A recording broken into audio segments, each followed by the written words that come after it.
Well, Rachel, thank you so much for joining me today. I'm so happy to have you here. Great to be here after some technological problems this morning. It's great to see you and be able to connect with you. Well, and it wouldn't be, 2025 without some technology challenge. It's Of course, where we live. None of our listeners would have known if you hadn't have said of course. that. Well, I'm really excited to have you here. You and I've actually not met before, but you presented at NCMPR National, and the title of your presentation caught my eye. And then in our pre-interview, we talked about that you've only been at Pellissippi State for under 2 years, but you've achieved so much, what would take a normal campus like a decade to achieve in that time. So I wanted to start off by asking you to tell us a little bit about your role and how you came into the position at Pellissippi.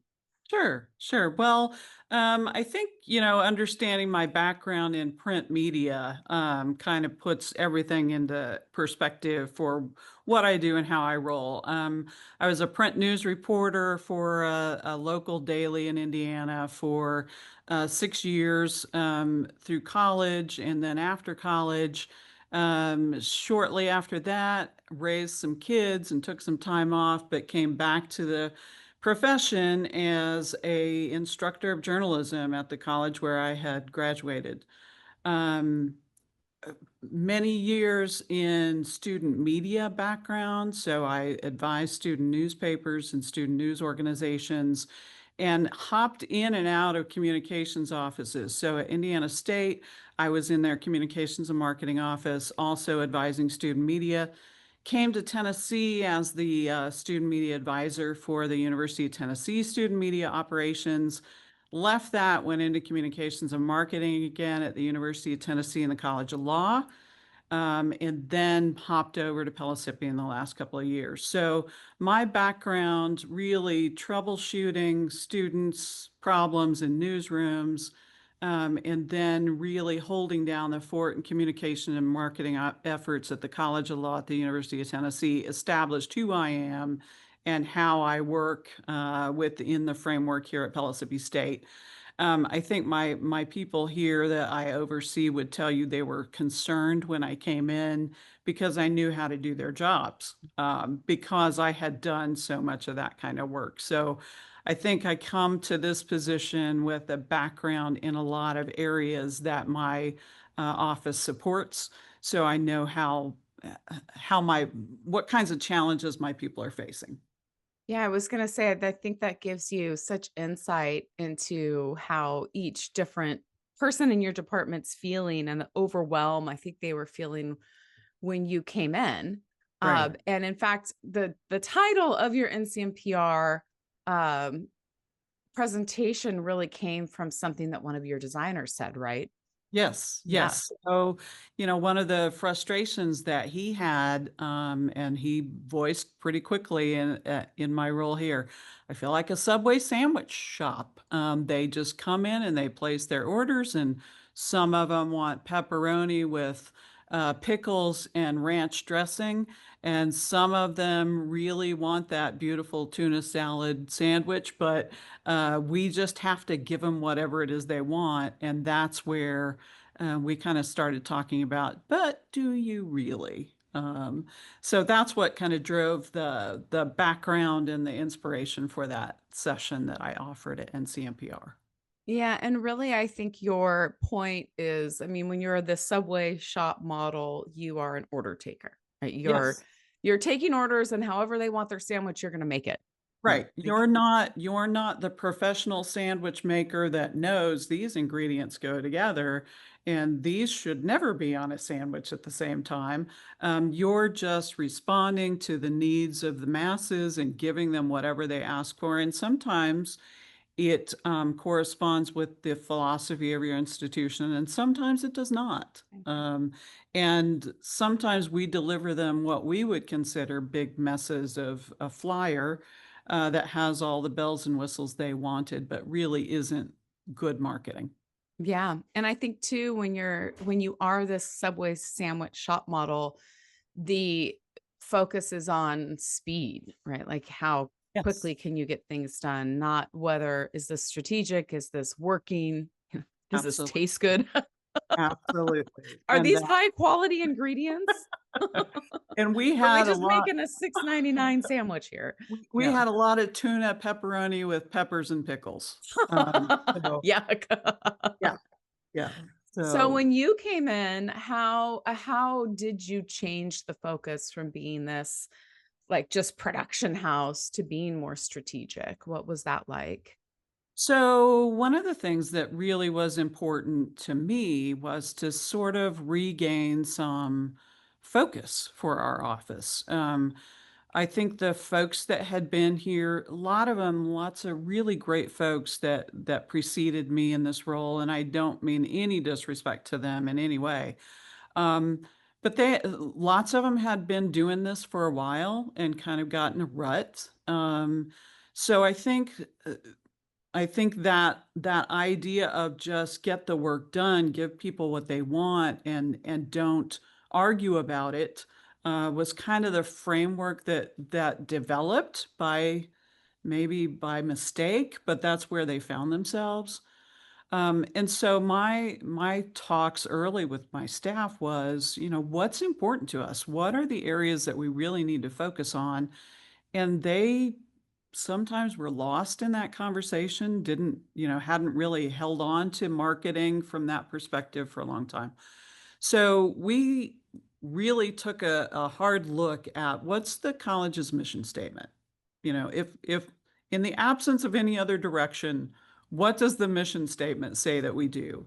And the focus of that mission statement was that we really work to address the needs of our students and that we do it in a careful way that involves our community and that serves our community in ways that we sit in the shadow of the University of Tennessee. So we have a niche that we need to fill that the University of Tennessee can't. So it's give everybody opportunity to get the education they need. So by looking at that mission statement, we really landed on three principles: recruitment, retention, fundraising.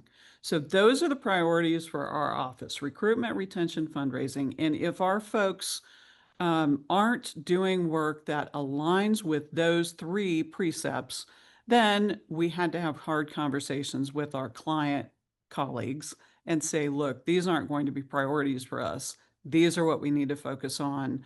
This is what is important to the college. Getting students here, getting them happy in their work, and moving them on into successful careers and transfer pathways.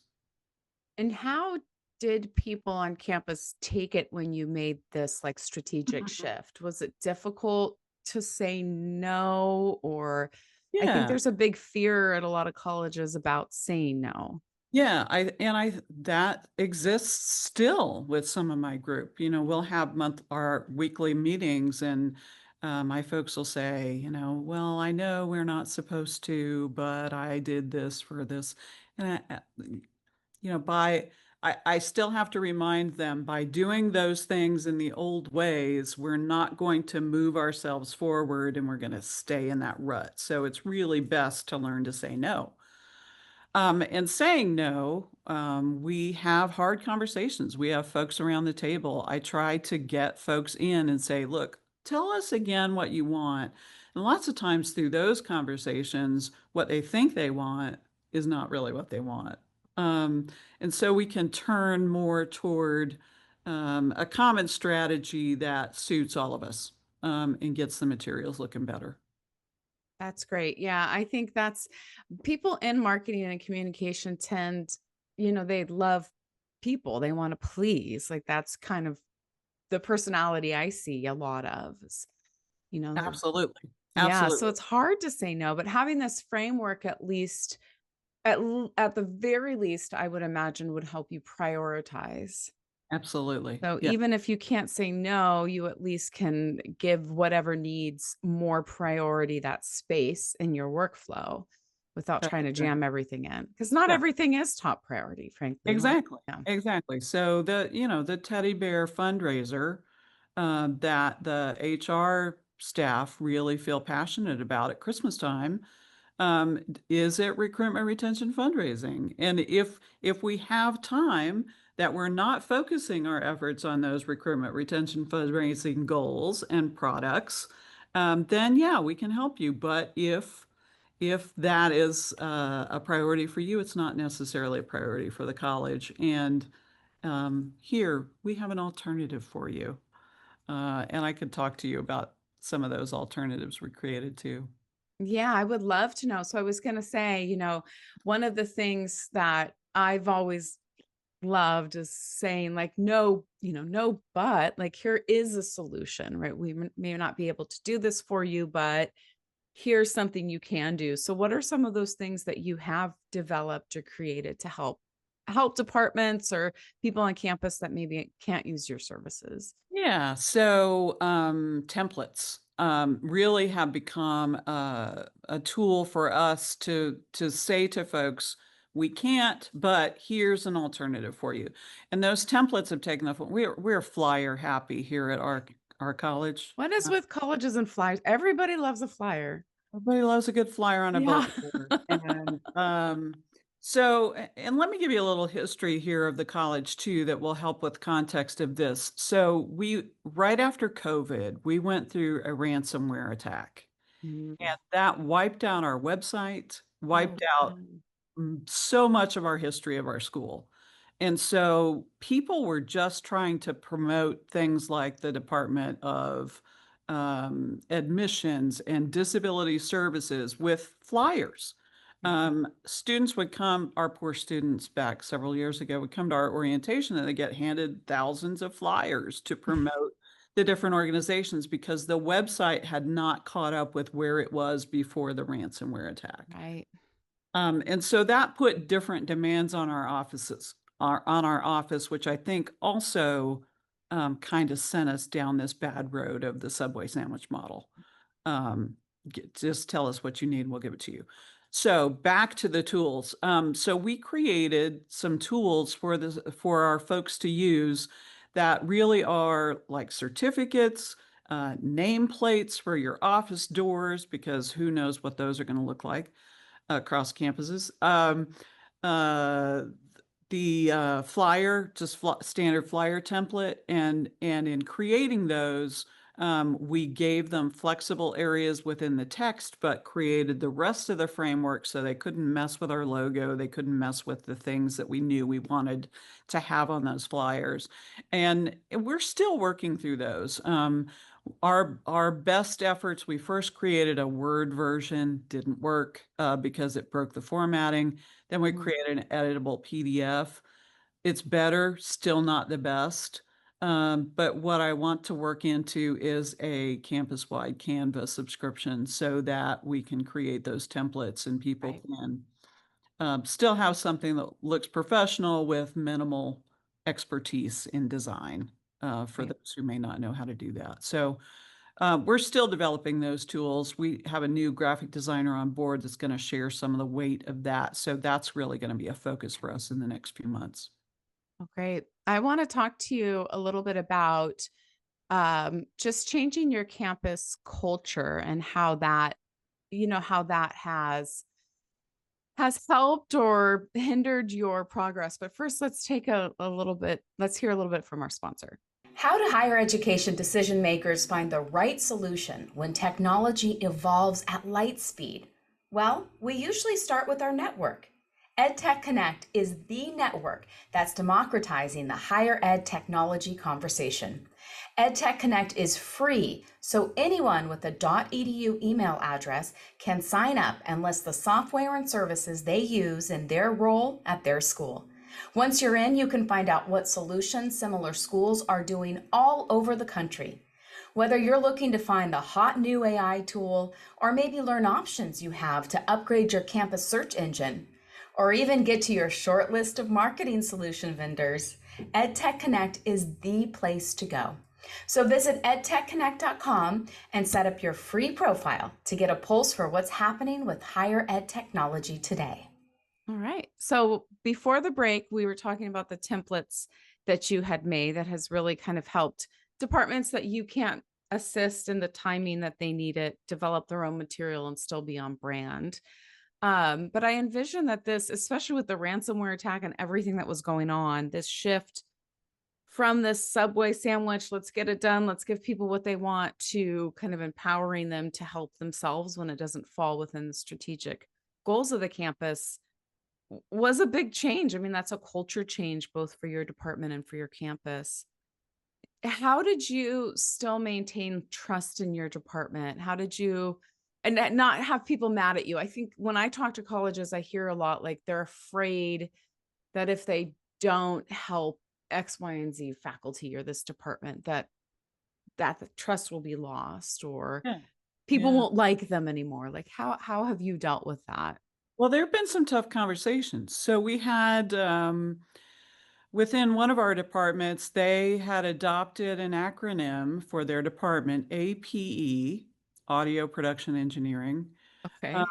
That was terrible. And they would call their students apelings. And it was like, no, no, no, no, no, no, no, we can't do this. And so we had a really long, hard heart to heart talk with the folks that had developed that, and asked them, where did this originate? Why was this important? And it was really a matter, they wanted to set themselves apart. They wanted to give some prestige to their students. They wanted to make them feel special in lots of ways. And so the conversation started revolving around, well, how can we help you feel special in ways that don't support an off-color acronym that may be offensive to some folks who have an interest in Pellissippi State. So gradually, we featured them more on our social media accounts. We told stories about their students. We started developing products specifically for them that could help them with recruitment. And so they started to see, hey, this is a better way of doing this. And so now when I talk with that professor who was so against letting go of his old offensive logo, he now writes me glowing, flowery messages and shares those wonderful things that he thinks about our department with others in the college. And it's really kind of snowballing. It's been a word of mouth kind of, maybe you need to go to marketing and ask them if they can help you through this because they helped me in this way. So I think in some ways we've created some poster children for our efforts that have become ambassadors for our office and kind of talk us up because they are selling the message of marketing can really assist you. And that's been really beneficial and a game changer for us. Yeah, I think that you brought up something that a lot of marketers, when they're so busy, tend to forget, and that's asking the right questions. Mhm. Right? Like a lot of times people do things that maybe are offensive or but they don't realize it, right? Or they do things that clearly are not going to work. Right. And but they're coming at it because they care or they think they're doing something special. So get asking those questions, what is your goal? What do you hope to accomplish? Why do you need to nickname your department? Right. Like, Right. And getting at the heart of what they're trying to do makes you strategic, right? That yes. helps them. Yes. Yeah. And how can we do that more effectively in a way that makes all of us look good?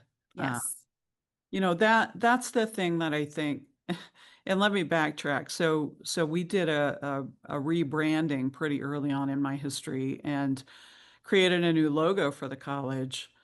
Our logo was using Times New Roman font. Times New Roman lovers, I love you. And there's a place for it, but it's really not in the top level logo for your college, Right. because it looked dated. It just looked dated, and it told the world, I think, when I look now at the comparison, we're tired and we don't have much energy to do much different. Um, so, just really reinvigorating that, Yeah. and it's been a huge transformation for us, and I'll share some photos of it with you if you I wanna. would love I would love that. We could put that in the show notes for people to look at. Yeah, Because but it's funny, like, fonts do have oh personalities. my lord. It Yes. just it refreshed us, it made us look younger, it's more appealing to the Yeah. target audience we're going for, so, it just really has it was the starting point, I think, for things are gonna be different, Yeah. to our office. Well, So you have to remember your audience too, and I think that's another important thing to ask people. When you were telling the story about the airplanes, it made me think back to my days when I was in your role at a community college, and we had special funding in California because we had a very wealthy area. So our community college actually was able to keep all of its local property tax revenue mm, and not have to get state give it back to the state to be reapportioned. So we were wow. very wealthy Yeah. comparatively to other colleges. Well, our vice president of instruction and institutional researcher had formed a band that they called the Miracostans. And at a conference, they sang a song they made up called Bad Finance. And it was all about how the college was overfunded. And apparently at this conference, everybody thought it was funny because our college was, everybody was jealous of our college because of the financing. Like every Yeah, other college yeah. wanted the same financing. Well, they weren't aware that the finance model that our college was under was constantly under attack at the state level. There's 5 colleges in California with this model, Mm, and the state mm. wants the funds back. Yes, So of they course they do. post this bad finance video that they think is so funny on YouTube. And Ouch. you can't post this on YouTube. I Yeah, took it down. yeah, And yeah, they went to the president, and I had to explain, like, you might think that this was fun and funny, but if yeah. our local legislator sees the vice president of instruction singing about our finances, Yeah, I think that's an important piece of the work that we do right? in marketing communications offices. I see myself, and it goes back to my reporting days because it's kind of the philosophy that I had there. I'm here to safeguard the reputation of this Yes. person. And if the things that you want to do within your program or your areas are are going to be viewed maybe slightly differently than how you might view them. You have to keep all those perspectives in mind and understand that just because it's cutesy or it's fun or you think it's kind of neat, doesn't mean that it's going to land in the same way with people who are not in our world every day.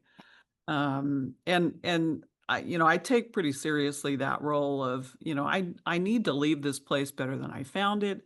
I need to make sure that what we're doing is appealing on all levels, not just on the level that's of interest to this faculty member or this department. Yeah, I think it's just a really good reminder that the role of a college marketing department oftentimes is to bring an outside perspective. So everybody else is working at the college, for the college, in the college, and you're really the bridge between the outside world and the inside world. And so Yes. sometimes that perspective, it's invaluable. Nobody else thinks that way.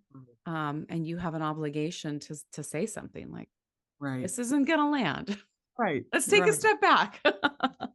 In addition to the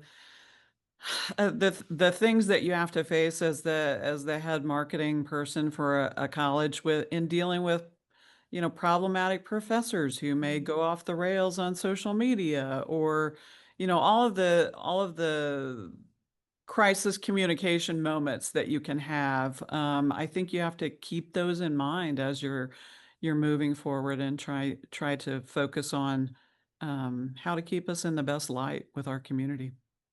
So you've had to have some really tough conversations, but you also made some kind of tough decisions, right? You changed some staffing models, changed some things that were outsourced. We Uh, did. We did. yeah. Yeah. Tell me a little So bit about that. absolutely. So we have here in our office a staff of 9, including myself. So there are 8 of us. So we're a pretty meaty staff, and I'm well aware of that in college and community college circles. You're That the envy of like half of our listeners right now. we are blessed. We are blessed. And I feel you, as I said, at the University of Tennessee College of Law, I did it with one other person, and took photos and built magazines and wrote copy. So I understand your pain. And I also understand how fortunate I am to have what I have. But we had some issues to address. One of those, we had a internal print shop that I was very happy to have internally because it meant we could do those last minute things in 15, 20 minutes and have what somebody might need when they had planned poorly and made it my emergency. Um, but with our internal print shop, we don't have tons of money here at Pellissippi State, so we had very old machines and we had very poor printers that didn't reproduce color quite right. So a lot of our colors are blue and gold, and a lot of our backgrounds on our materials were white because we couldn't reproduce the blue quite right. So, we made a lot of concessions for poor equipment. We had a retirement in that position. And so what I looked to do pretty quickly was outsource that print jobs, our print work. And we had some print contracts, so our bigger jobs had to be outsourced. But I looked to the University of Tennessee again, where I had a history and knew their print quality, and said, "Hey, can you all look at pricing for us, about what pricing might be for some of these jobs that we need to get done?" And it turned out that they were going to charge us, they ended up charging us what they charge for in-house printing across their campus. So we got a really great deal, and now we have incredible access to this wonderful equipment that can really do some slick finishes and things that we never would have been able to accomplish before because we outsourced that printing. What that also did was free up my print shop job to funnel back into our staffing, and invaluable hire. I cannot tell you enough. I will help you argue this for your community college presidents if you call me and ask. Um, Get yourself a social media person, somebody that can invest time and effort in social media. Our social media in a year has grown 400%.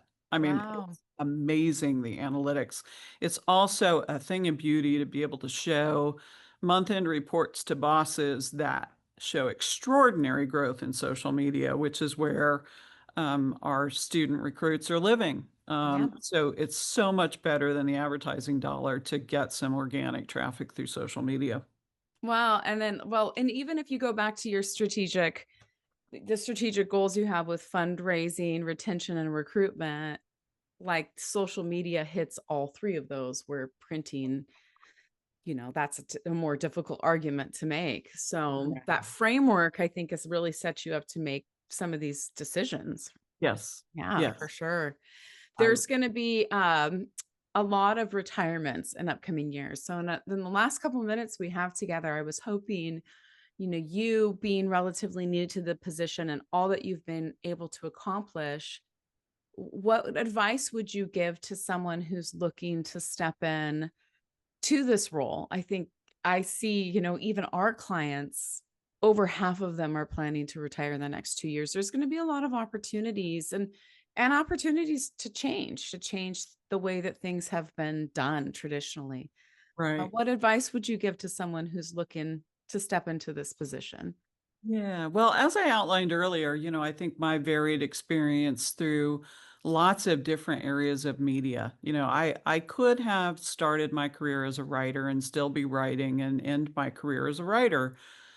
But when I learned to manage photo and learn a little bit about InDesign tricks and Photoshop editing, and I learned a little bit about website management and how to code a little bit. I tell you all of this not to toot my own horn, but I'm a I'm one of those who knows a little bit about a lot of things because I had to.